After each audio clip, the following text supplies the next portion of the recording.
Hello everyone, welcome to Toyeen Talks. Wow.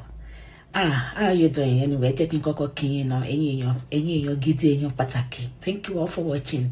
Thank you for following us. And if you're new here, we say you're welcome. Thank you for joining us. We kàn fẹ́ wá ṣe analysis lórí àwọn nǹkan tí mo rí tó ń fly lórí internet nípa case tó ṣẹlẹ̀ lánàá ní Ìlọrin. Bí gbogbo yín ṣe mọ̀, nurse ni èmi, ṣùgbọ́n you always look for knowledge. You always look for knowledge all over the place. Hello. Àwọn ti pẹ́ tí mo ti pè ẹ́ mú wa ọ́. Okay, bẹ́ẹ̀ má wọrí, jẹ́ kí n sáré mo kúrò mo ṣẹ̀ṣẹ̀ fẹ́ bọ́ sí online tí n bá ṣe tán máa pè é padà. Ṣé tí mo fi pè ẹ́? Kò sí nǹkan kan, kò sí anything. Kò sí, òótọ́ kò sí nǹkan kan. Màá pè é tí bá ṣe tán mi ní pẹ́ ṣe tán mo kàn fẹ́ analyse nǹkan kan briefly ni. Alright, yeah. We should thank you, darling. Love you. So, àwọn nǹkan tó fly lórí internet nípa case tó ṣẹlẹ̀ lánàá ní Ìlọrin ni mo ní pé kí n wá ṣe analysis kékeré lórí ẹ̀, because gbogbo wa lè má jẹ́ lawyer, gbogbo wa dẹ̀ lè má máa jẹ́ ẹni tó ń lọ sórí internet frequently, but opposition ó ń gbé jáde bẹ́ẹ̀ ni pé nǹkan tí Lizzy wá sọ lánàá bẹ́ẹ̀ ni pé irọ́ ni irọ́ ni gbogbo ohun tó kọ sínú ohun tí wọ́n kọ sínú ohun tó fly káàkiri yẹn kò yàtọ̀ sí nǹkan tí Lizzy sọ lánàá. Gbogbo wa la mọ̀ wípé Lizzy actor ni.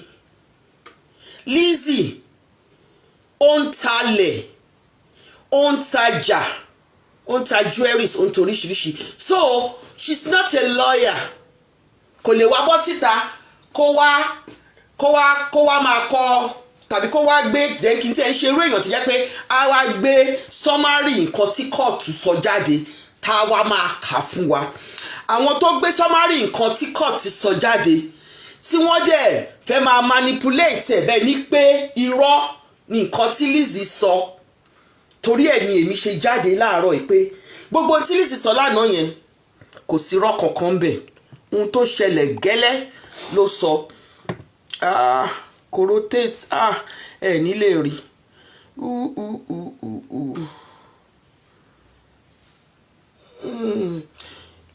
Anyway, màá kà fún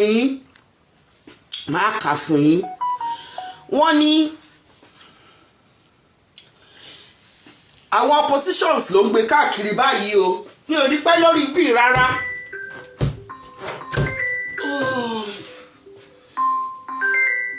Mo ti wọ̀ online mà pé tí bá ṣe tán. So àwọn oppositions náà gbé jáde wọ́n ní here is the truth about the case between Lizzy Anjorin and Mr. Ibile ní ìlú Ìlọrin. Date 12th of March 2025. Star for asterisk report on the direct criminal complaint against Lizzy Anjorin. Asterisk matter was called. The defendant was absent at the beginning. A.M. Abdurrahman appearing with Rukiat Odofin Mrs. B.I. Gibo Mrs. and Chima Obizuo appearing for the complainant. Professor O.Y. Abdul Ahmed appearing with A. Abdul Karim. I.M. Adedo. Taufik Olateju Adeola Olaniran and Abdul Rashid Abdullahi for defendant stroke cross complainants. Mr. A.M. Abdulrahman ló sọ̀rọ̀ sí yín o. Wọ́n fi semicolon síwájú ẹ̀, ìyẹn ni mo ṣe mọ̀ pé òun ló sọ̀rọ̀. The court is slated for mention. However, the defendant is not present in court, which shows the sign of disrespect to this honorable court. In view of a disrespect to this court, we humbly apply for a bench warrant against the defendant. Professor Abdul Ahmed, àwọn ló sọ̀rọ̀ sí wọ́n bá judge sọ̀rọ̀. Your Honour, sir, the attendance of the defendant is not necessary at this stage because we have filed our preliminary objections to the complaint, and where such happens, the attendance of the defendant might not be necessary. Now, the head of the crew, the lawyer of the complainants, now stood up again. A.M. Abdulrahman. The learned professor has misconstrued the law. The matter is slated for mention and not for hearing of preliminary objection, and as such, the learned professor is misleading the court. For people's information, the learned professor is the head of the crew of Lizzy and Anjorin.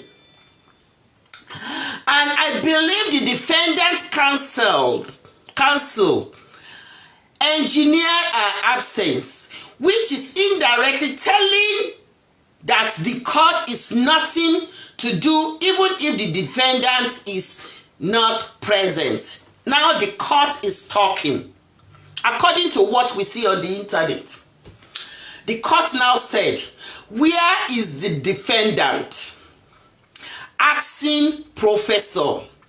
The judge questioned the absence of the defendant and angrily said it is disrespect to the court, as such issuing a bench warrant is a must. At the verge of writing the ruling for bench warrants, the AG, which is the Attorney General of Kwara State Judiciary, which is the head of the judiciary, AG, Attorney General Lonjebe, entered the court, applied to enter a null, and discontinued the matter by the power conferred on him by the Constitution of the Federal Republic of Nigeria. The court angrily told the Attorney General that although it is your constitutional right, power conferred on you by the Constitution, but we cannot allow anyone to disrespect our courts. If the defendant does not appear, he will not attend to any submission. The professor, however, prayed to stand down to provide the defendant. So meanwhile, ìgbà tí gbogbo eléyìí ṣẹlẹ̀, Lizzy Anjorin ò sí ní court. How will she know and come and relate it to us if this write-up is correct? Right? So the defendant, who is Lizzy Anjorin, eventually showed up. According to them, they said she was wearing a mask. We didn't see any mask anyway. The court angrily àwọn ẹlẹ́hà ń lọ kóòtù kò sí kóòtù ló bá ṣe pé kí ẹlẹ́hà ṣí ojú ẹ̀ ẹlẹ́hà ń lọ kóòtù. So ṣe mọ̀ pé write up lélẹ̀ ẹ̀yin náà ẹ máa rí òtítọ́, because these people, they are just with their manipulative skill. Wọ́n ní the court angrily. Mi ò mọ̀ George ò kí ń wà angered in court. Ó kọ́ lè sọ pé can we see your face properly, not angrily, because this person kì í ṣe court proceeding, kì í ṣe bó ṣe court proceeding lélẹ̀, you know. So ẹ ṣáà máa gbọ́ ohun tí wọ́n kọ síbí anyway. The defendant eventually showed up with a mask covering her face. So this shows to you that it is somebody, it is a reporter. It is a reporter like you and I. Don't report.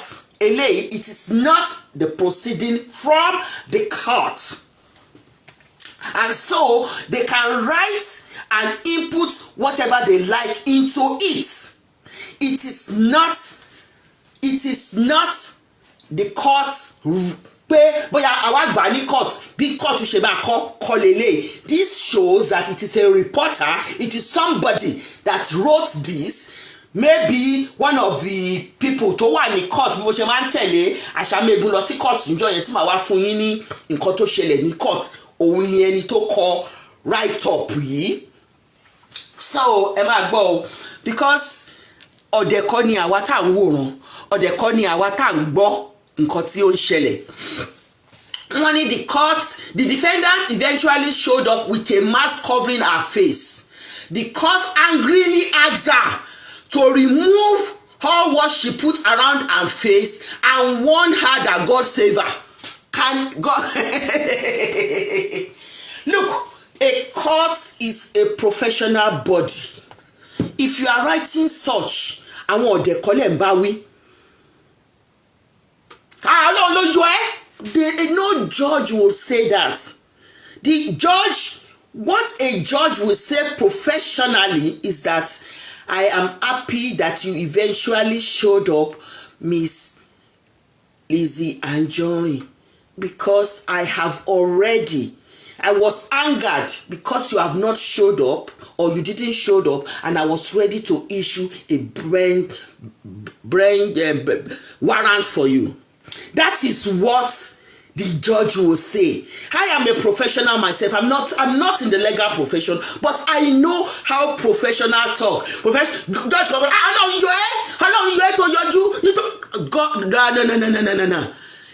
no judge in Nigeria, but you say lawless country, will utter such a statement, especially when they are dealing with high profile people. Okay, so ẹnikẹ́ni tó kọ eléyìí èèyàn bíi tèmi àti yín náà ni. This is not from the court, and this person is writing to favor Mr. Ibile, right? Okay, now who is the Attorney General? Only the head of the judiciary, and with the power conferred on him, the Attorney General cannot come in and then kó sọ̀rọ̀ pé àwọn fẹ́ dismiss case tàbí àwọn fẹ́ strike it off. Kí judge wá sọ pé no, we cannot.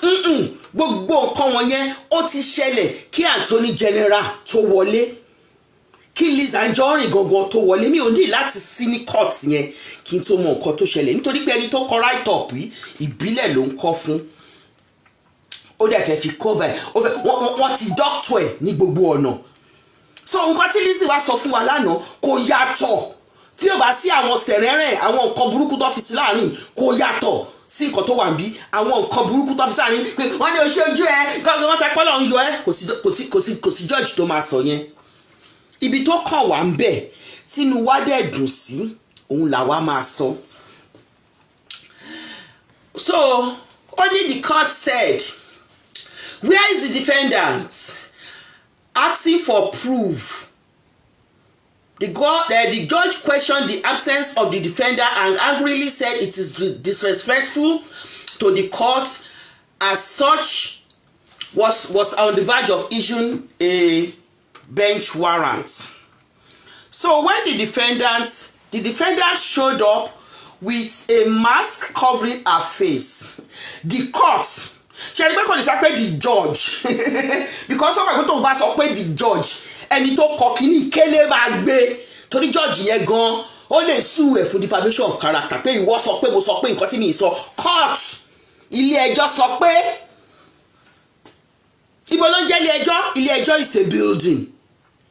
Who is a judge? Judge is a person. So kò lè sọ pé judge sọ pé ó kàn sọ pé the court nítorí pé ó mọ̀ pé wàhálà ńlá gangan ló ń gan máa kó ara òun sí pẹ̀lú right up burúkú tó ń sọ yìí. Wọ́n bá lè sọ pé the judge said, so he or she decide to be using the word ilé ẹjọ́ sọ pé.